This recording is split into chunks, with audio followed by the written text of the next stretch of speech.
ऐसी बातें देखो मत, ऐसी बातें सुनो मत जिससे तुम्हारा हृदय उद्विग्न होकर प्रभु का चिंतन छोड़ दे। बंद करो अभी।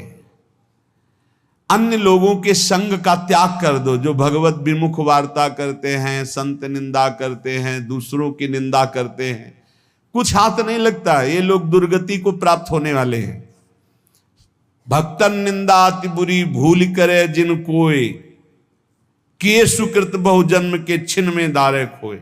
पर निंदा के किए ते नहीं आवत नहीं कछुआत, मूर्ख पर्वत पाप को ले चल अपने साथ। तो अलम कश्यापि संगत्या, ऐसा संग मत करो जिनके पास बैठने से भक्त निंदा, जन निंदा, भगवत निंदा हो। ऐसे से दूर रहो। अलम, बंद कर दो ऐसे लोगों का संग। रात दिन हम श्यामा श्याम का नाम जप करेंगे, श्यामा श्याम के लीला गुण गाएंगे, श्यामा श्याम के ही धाम का शोभा का चिंतन करेंगे। जब तुम अपना जीवन श्यामा श्याम के चरणों में न्यौछावर कर दोगे तो पूरा भार श्यामा श्याम ले लेंगे और तुम्हारे हृदय में मस्ती आ जाएगी। जो ऐसा निश्चयी होता है, दृढ़ निश्चयी, उसके अंदर दृढ़ विश्वास, तो उसके हर समय भगवान की स्फूर्ति होती रहती है। भारी प्रतिकूलता में भी भगवान का सानिध्य अनुभव होता है। वो अनुकूलता में तो भगवान के दुलार को देखता है, लेकिन प्रतिकूलता में भगवान की विशेष कृपा को देखता है। ये संयोग, ये वियोग, संसार की ये द्वंद्वमयी वृत्तियां भक्तों के हृदय में नहीं चुभती। आए की हुज्जत नहीं, गए की तलाश नहीं, क्योंकि नित्य संयोग भगवत स्मृति के प्रभाव से प्रभु का रहता है।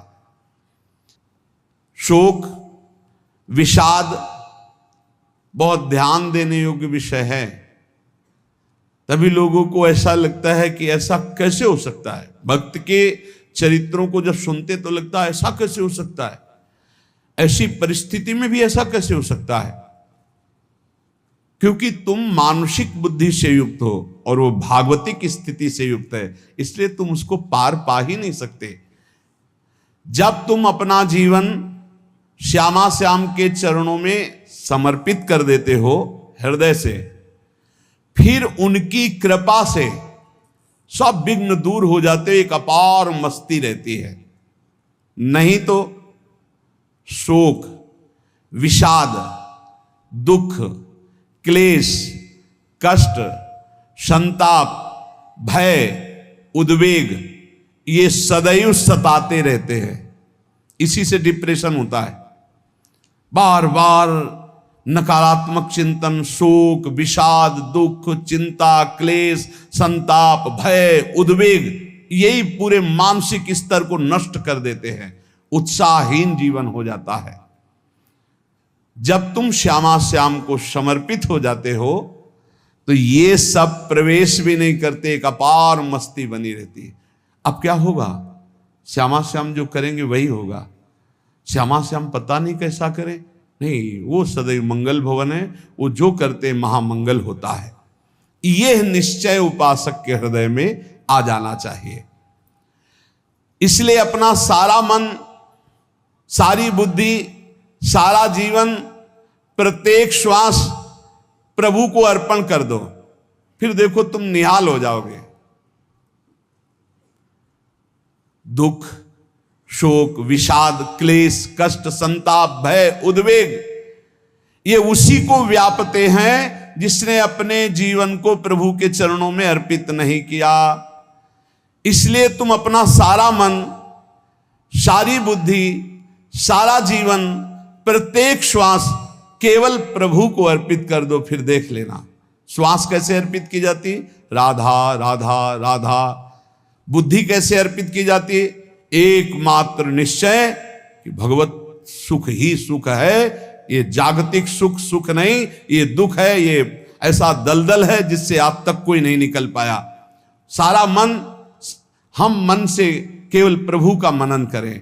बार बार मन को संसार से हटा के नाम में, रूप में, लीला में, धाम में लगाएं।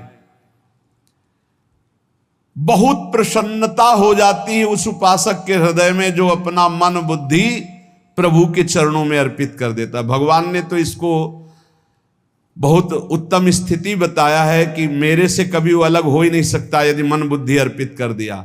मय्येव मन आधत्स्व मयि बुद्धिम निवेशय, तो निवश्य मय्येव अत ऊर्ध्वं न संशया, बिल्कुल संशय नहीं, वो मेरे में ही निवास करेगा जिसने मन और बुद्धि अपनी मेरे में अर्पित कर दी। बहुत प्रसन्नता रहेगी उस उपासक के जीवन में जो अपने आप को मन बुद्धि सहित प्रभु के चरणों में समर्पित कर दिया है। भगवान का आश्रय लेने वाले की पहचान है हर परिस्थिति में प्रसन्न रहना। देखो आप भगवद आश्रित हो कि नहीं, देखो अनुकूल परिस्थिति में तो सब प्रसन्न रहना, लेकिन प्रतिकूल परिस्थिति में प्रसन्न रहना ये भगवान के भक्तों का लक्षण है। हर परिस्थिति में प्रसन्न रहना ये भगवान के भक्तों का लक्षण है। आनंदगन भगवान का आश्रय मिलते ही आनंद छा जाता है हृदय में। उनके पास आनंद का अभाव होता ही नहीं है। जैसे सूर्य का प्रकाश उदय होते ही सूर्य का प्रकाश संपूर्ण अंधकार को नष्ट कर देता है, ऐसे ही भगवान का संपूर्ण आश्रय लेते ही सब दुख चिंता शोक नष्ट हो जाते, आनंद ही आनंद।